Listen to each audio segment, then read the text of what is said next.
The Ottoman Empire began humbly in 1299 as a small Turkish beylik on the frontiers of a fading Byzantine world. Yet within little more than 2 centuries, it erupted into one of history's greatest powers, a vast, unstoppable force stretching across Europe, Asia, and Africa. By the mid-1500s, under the legendary Suleyman the Magnificent, the empire's reach was astonishing.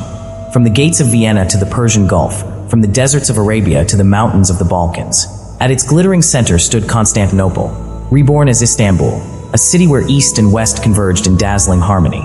For centuries, the Ottoman realm was not merely a political giant, but a cultural colossus, a world unto itself. Daily life shimmered with contrasts and color. In Istanbul's sprawling bazaars, merchants shouted over the hum of bargaining, their stalls overflowing with Persian silks, Arabian coffee, and saffron from distant lands. Beneath the shadow of towering minarets, coins clinked in eager hands, while in Anatolian fields, farmers threshed golden wheat under the watchful eye of the sun. Along the Bosphorus, fishermen pulled in their heavy nets, salting the days catch as gulls screamed overhead. Coffee houses became the beating heart of conversation and debate.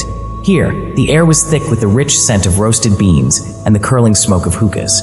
Artisans worked in dimly lit workshops, hammering copper into ornate patterns, weaving carpets whose colors seemed to capture the desert's dawn and the forest's dusk.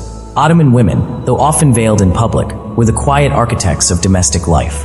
They managed households, traded in local markets, and passed down skills in weaving, embroidery, and negotiation that kept families thriving.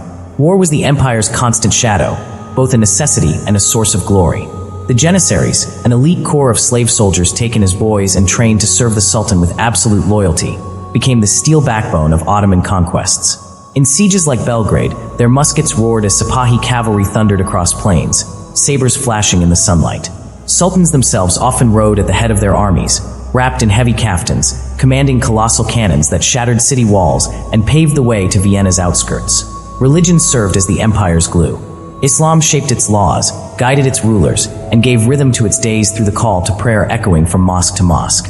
Yet the Ottomans ruled over a mosaic of peoples, Christians, Jews, and Muslims alike, under the millet system, allowing each community its own leaders, courts, and customs.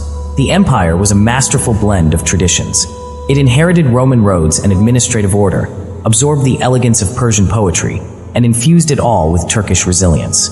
Its legacy was carved in stone and spirit, in the soaring domes of its mosques, the graceful arches of its bridges, and the enduring influence it left on lands once under its banner. By 1922, the Ottoman Empire was gone, dismantled in the aftermath of war and modern nationalism. Yet its imprint remains, in the food, language, architecture, and memories that still shape Turkey and echo far beyond its old borders.